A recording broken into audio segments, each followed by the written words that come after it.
शिवसेना ठाकरे गट के नेता और विधान परिषद में विरोधी पक्ष के नेता अंबादास दानवे ने उप मुख्यमंत्री अजित पवार के पुत्र पार्थ पवार पर गंभीर आरोप लगाया है। दानवे ने दावा किया है कि पार्थ पवार ने 1800 करोड़ रुपए मूल्य की जमीन मात्र 300 करोड़ रुपए में खरीदी, जिससे राज्य सरकार के राजस्व को भारी नुकसान हुआ। अंबादास दानवे ने कहा कि यह जमीन डेवलपमेंट अथॉरिटी से जुड़ी थी और इस सौदे में राजकीय दबाव और आर्थिक गैरवर्तन की संभावना है।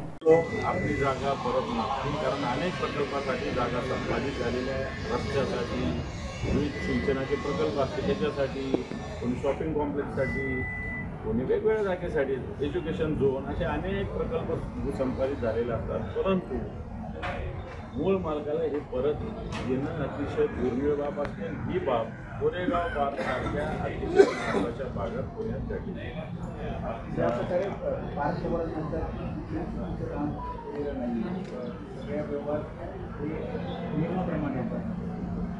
आम्हाला तेच म्हणणे ना, नियम तुमच्यासाठी सगळे गुंडाळून ठेवले ना। जमीन जी ॲक्वायझेशन झालेली परत कशी मिळते हा नियम आहे का? मग महाराष्ट्रातले अनेक शेतकरी, अनेक लोक उद्यापासून त्याला मागतील जमीन आमचं भूसंपादन झाले परत आता सरकार देणार का? हा माझा पहिला प्रश्न आहे। महाराष्ट्र वतनाची जमीन कशाला मानतात? ही जमीन पार्थ पवारला कशी देऊ शकता? पार्थ पवारच्या कंपनीला कसं देऊ शकता? तुम्ही फुलेशाह आंबेडकरांचा महाराष्ट्र मानतात, सर्वसामान्य माणसाला दिलेली असलेली जमीन असेल तर ती एखाद्या महारत्नाच्याच माणसाला मिळाली पाहिजे। आणि म्हणून आता ज्यांनी कोणी बॉन्ड दिले होते त्या काळात त्यांचे सगळे वंशज इथं आलेले, त्यांचे नातू असेल, मुलगा असेल, हे आलेले आहेत। यांचं बेसिक ऑब्जेक्शन हे सरकारलाही ऐकावं लागेल। मग कलेक्टर कसं म्हणतात की जमीन आमच्या ताब्यात आहे? मग तुम्ही 1800 कोटीची जमीन तर 300 कोटी व्हॅल्युएशन कुठून काढलं? मग ते मुद्रांक शुल्क का नाही भरलं? कोणता नियम पार्थ पवारांनी पाळला? हे पार्थ पवारांनी सांगा। या सगळ्या विषयाचा खुलासा पार्थ पवारांनी करा।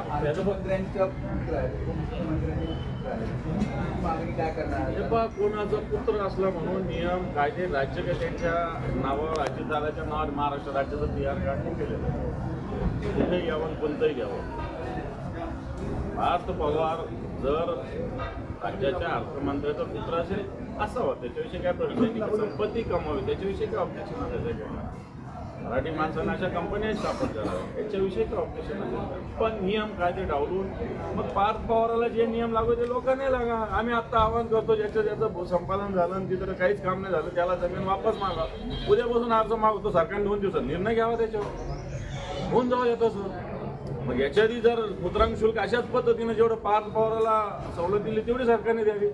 मान्य करू की नियमाप्रमाणे सगळं झालं। इथं लोकांच्या 10-10 वर्ष फाईल होत नाही, मंत्रालयात हलत नाही, आणि यांची फाईल पुण्याहून 2 दिवसात जाऊन उद्योग मंत्रालयातून एखाद्या पत्राचा प्रवास 15 दिवसाचा असतो। एखाद्या कलेक्टरकडं एखाद्या जिल्ह्याच्या ठिकाणी दिल्यानंतर मंत्रालयापर्यंत पत्र जायला, एखादी फाईल जायला 15-15 दिवसाचा, 1-1 महिन्याचा प्रवास असतो। यांचं 2 महिन्यात जाऊन वापस काय येतं? मग कोणता नियम 2 दिवसात? कोणता नियम तुम्ही पाळता? त्यामुळे राज्याला लुटण्याचा प्रकार आहे हा। मेवा भाऊ असतील, मोदी शहा म्हणतात ना खाऊंगा ना खाने दूंगा, अब सब खा रहे और सबको खिला रहे, अशा प्रकारची स्थिती झालेली आहे। सर, जी 24 तास प्रकरण समोर आणल्यानंतर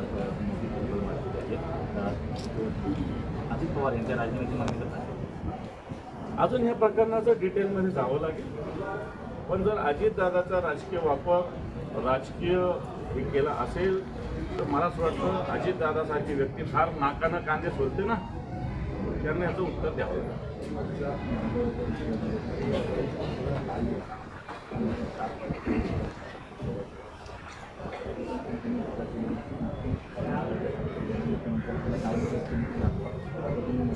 मोबाईल मला असं वाटतं फेकाफेकी करण्यापेक्षा, गद्दारी करण्यापेक्षा, या महाराष्ट्राला लुटण्यापेक्षा घरात बसून नीट काम केलेलं चांगलं आहे। शेतकऱ्यांकडे येऊन बघा, शेतकरी कोणाचं नाव घेतात? 2 लाखाची कर्जमुक्ती कोणी केली, कोणाला सांगतात? जरा येऊन ठिकाणी शेतकरी आहे राजपुत्र, त्यांनी मला असं वाटतं या सगळ्या गोष्टी घरात बसू। त्यावेळेस का तुम्ही फार फिरत होते का? काय कोविडच्या काळामध्ये फिरत होते? मोदी फिरत होते, शहा फिरत होते, तुम्ही फिरत होते, सगळे लोक करत होते.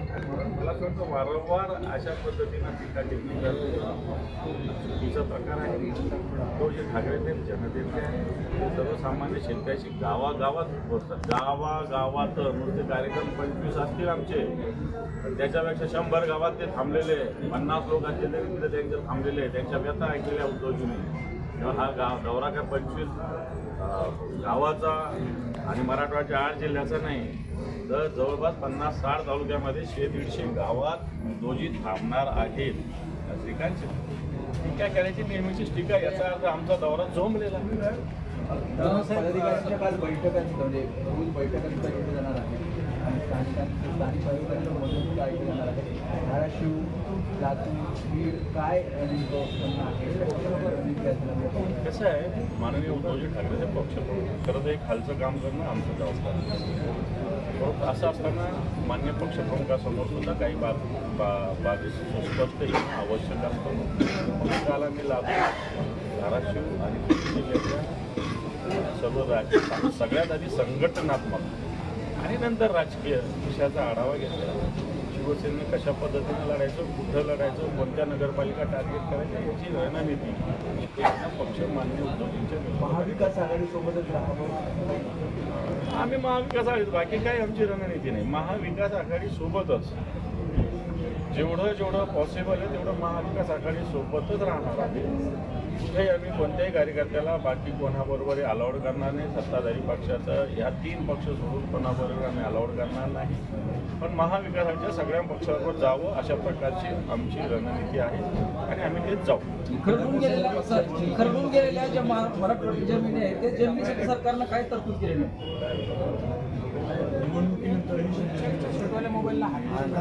आवाज दे, हे मोबाईल हा प्रश्नच नाही ना काय आतमध्ये घालताय हात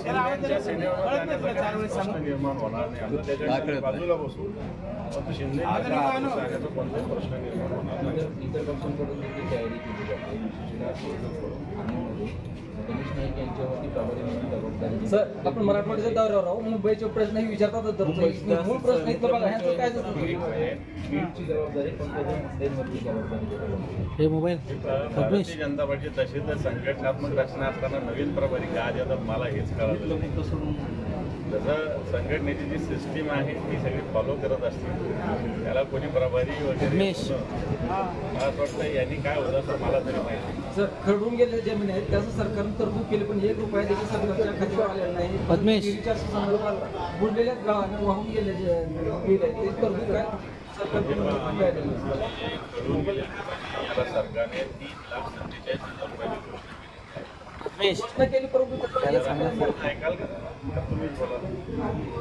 3,47,000 रुपयाची घोषणा केलेली आहे. अजूनही खडून गेलेल्या जमिनीला 1 रुपया मिळालेला नाही. एनडीआरएफच्या निकषानुसार 47,000 रुपयेच आहे. 3 लाख रुपये म्हणजे दिवा स्वप्न आहे.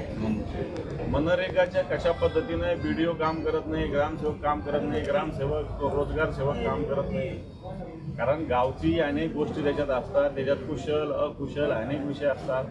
त्यामुळे ते 3 लाख हे दिवा स्वप्न सरकारने दाखवलेलं आहे. म्हणून आम्ही सांगतात ना, दगाबाजी हा दगाबाजरे हे आमच्या याचं नाव आहे ना, ही सरकारने शेतकऱ्याशी केलेली दगाबाजी आहे. आज जमीन खडून गेलेली ही पुन्हा सुस्थितीत आणण्यासाठी वर्ष 2 वर्ष काही जमिनी तर 5-5 वर्ष लागतात. आणि सरकारने 3,47,000 रुपये जरी दिले तरी ते पुरतील असं मला वाटत नाही. म्हणून सरकारचं खडून गेलेल्या जमिनीविषयीची घोषणा ही दगाबाजी शेतकऱ्यांची. याच्यात अजून 1ही रुपया मराठवाड्यातल्या महाराष्ट्रात आलेला नाही. मानव साहेब, आपल्या सरकारमध्ये हात पाठवून सुरू झाली होती. गेली 7 महिन्यापासून शिवभोजन चालकाला शिवभोजन बंद व्हावं अशा प्रकारचा प्रयत्न सरकारकडून चालू आहे. सरकार या सगळ्या गोष्टीला योजना म्हणून बघत असताना आर्थिक विषयाने सरकारला हे करायचंच नाही आहे. परंतु शिवभोजन हे सर्वसामान्य माणसाला 10 रुपयात जेवण मिळणारं एक चांगली योजना माननीय उद्धवजी ठाकरे साहेबांच्या काळात झालेली आहे.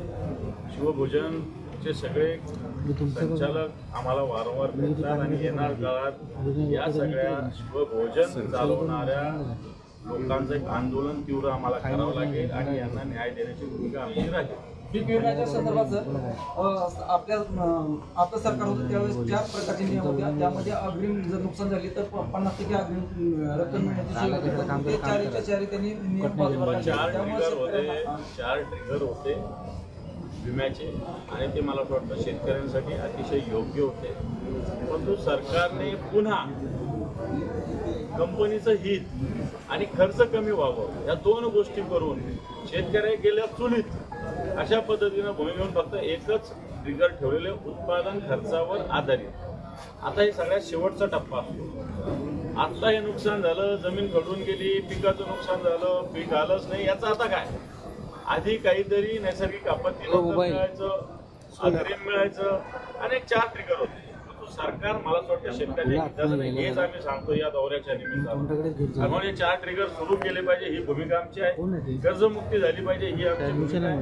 हेक्टरी 50,000 रुपये दिले ही आमची भूमिका आहे. आणि सरकार या भूमिकेवर ऐकायला तयार नाही. उलट सरकार शेतकऱ्यांच्या या भावनांचा अपमान करतं असं आम्हाला वाटतं. थँक्यू.